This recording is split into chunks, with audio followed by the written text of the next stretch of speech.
Hi guys, నేను ఇప్పుడు present వచ్చేసి జగిత్యాల జిల్లాలోని పైడుమడుగు అనే గ్రామంలో అయితే ఉన్నా. ఇది చూస్తున్నారు కదా, ఈ మర్రి చెట్టు కనిపిస్తుందా మీకు? ఈ మర్రి చెట్టు అయితే చాలా పురాతనమైనది. ఈ మర్రి చెట్టు మొత్తం 5 ఎకరాల్లో విస్తరించి ఉండేది. అయితే కాలక్రమాన చెట్టు అయితే కొద్దిగా విస్తీర్ణం తగ్గిపోయి ఇప్పుడు ఒక 2 ఎకరాల్లో అయితే ఉంది. అది మిగిలిన చెట్టు అయితే ఇది. ఇక్కడ చూడొచ్చు 2-3 టెంపుల్స్ అయితే కట్టిర్రు. చూడండి గాయస్, టెంపుల్ ముందర అయితే ఇక్కడ శివలింగం అయితే ఉంది. చూడండి, చిన్న శివలింగము నందీశ్వరుడు. ఇక్కడ విష్ణువు విగ్రహం అయితే ఉంది, కొద్ది కింద పడిపోయినట్టుంది. నాకు తెలిసి ఈ స్తంభం మీద ఉండేది, అది కింద పడితే అలా సైడ్కి పెట్టేశారు. ఇక్కడ ముందరే ఇంకో శివలింగం లాంటిది ఉంది. ఇది నాకైతే అర్థం కావట్లేదు ఈ విగ్రహం ఏంటని. ముందరైతే శివలింగంలా ఉంది. ఇది చూస్తున్నారు కదా, టెంపుల్ ముందరి భాగము. ఈ కనిపిస్తున్న ప్లేస్ అంతా టెంపుల్దే. 5 ఎకర్స్ ఇదంతా మర్రి చెట్టు ఉంటుండే అప్పట్లో. ఈ మర్రి చెట్టు కింద జనాలు వచ్చేసి చాలా ప్రశాంతంగా వండుకొని తిని సరదాగా గడిపి వెళ్ళేవారు. ఇప్పుడైతే మర్రి చెట్టు ఒక 2 ఎకరాలకే పరిమితం అయిపోయింది. ఇది చూస్తున్నారు కదా, ఇక్కడ నుంచి కనిపించేది ఇదంతా మర్రి చెట్టు.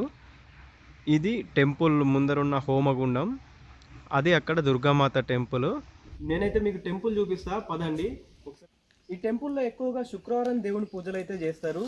ప్రస్తుతం మనం దుర్గాదేవి టెంపుల్ గోపురం దగ్గర అయితే ఉన్నాం. చూడండి, ఇదే దుర్గాదేవి.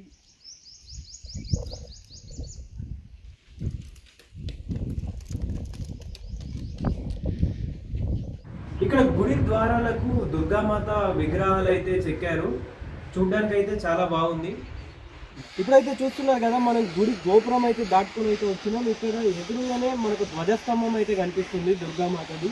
చూడడానికి కొద్దిగా చిన్నగా కనిపిస్తున్నా కానీ టెంపుల్ అయితే చాలా బాగుంది. ప్రజెంట్ టెంపుల్ అయితే క్లోజ్ ఉంది. మెట్ట మధ్యాహ్నం వచ్చినాం మేము, అందుకే క్లోజ్ అయిపోయింది టెంపుల్ అయితే. మీకైతే బయట నుంచి చూపిస్తా లోపల విగ్రహం ఎట్లుందో, ఒకసారి చూసేద్దాం పదండి. ఇదిగోండి, టెంపుల్ లోపలైతే ఇలా ఉంటుంది. మీకు విగ్రహం కనిపిస్తుందో లేదో ఒకసారి చూడండి, జూమ్ చేసి చూపిస్తా. లోపల చూస్తున్నారు కదా, అదే దుర్గామాత విగ్రహం అయితే. టెంపుల్ లోపలే మరొక దేవి విగ్రహం అయితే ఉంది.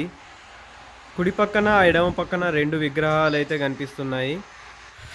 నాకైతే ఈ ధ్వజస్తంభం అయితే చాలా బాగా అనిపించింది. చూడండి, ధ్వజస్తంభం మీద ఉన్న ఈ సింహం విగ్రహం కూడా చాలా బాగుంది చూడనీకైతే.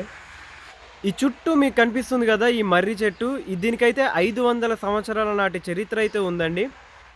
చూస్తున్నారు కదా, ఇదే టెంపుల్ శుక్రవారం పూజలు చేసేది, అమ్మవారి టెంపుల్.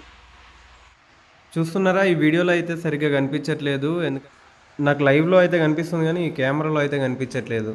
ఇంకాస్త పక్కకి వెళ్తే ఈ టెంపుల్కి కళ్యాణ మండపం కూడా అయితే ఉంది. ఇక్కడ చూడండి, ఇదే కళ్యాణ మండపం అయితే. ఇక్కడికి వచ్చే భక్తులు ఈ మర్రి చెట్టుకి ముడుపులు కూడా కడతారు చూడండి. ఇక అంతే గైస్, ఈ టెంపుల్ చరిత్ర అయితే. ఈ వీడియో కనుక మీకు నచ్చినట్లయితే లైక్, షేర్, సబ్స్క్రైబ్ చేయడం మాత్రం మర్చిపోకండి.